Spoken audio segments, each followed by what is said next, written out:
సువర్ణముఖి నదీ తీరాన వెలసిన శ్రీకాళహస్తిలోని శ్రీకాళహస్తీశ్వరుడు స్వయంభువుగా లింగ రూపంలో వెలిశాడు. ఇక్కడ వెలసిన అమ్మవారు జ్ఞానప్రసూనాంబ తూర్పు ముఖంగా, స్వామివారు పశ్చిమాభిముఖంగా దర్శనమిస్తారు.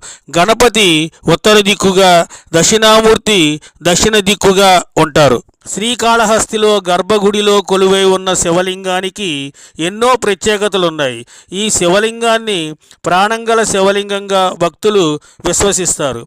ఆలయం గర్భగుడిలో ఉండే అన్ని దీపాలు నిశ్చలంగా ఉన్నా శివలింగం ఎదురుగా ఉండే అఖండ జ్యోతి మాత్రం ఎప్పుడూ రెపరెపలాడుతూ ఉంటుంది. వాయులింగంగా కొలువైన స్వామివారి ఉచ్ఛ్వాస నిశ్వాసల గాలి కారణంగా దీపం ఎల్లప్పుడూ రెపరెపలాడుతుందని నమ్ముతారు. వాయులింగంకు ఎదురుగా ఉన్న దీపం రెపరెపలాడుతూ ఉండడం మనకి స్పష్టంగా కనిపిస్తుంది.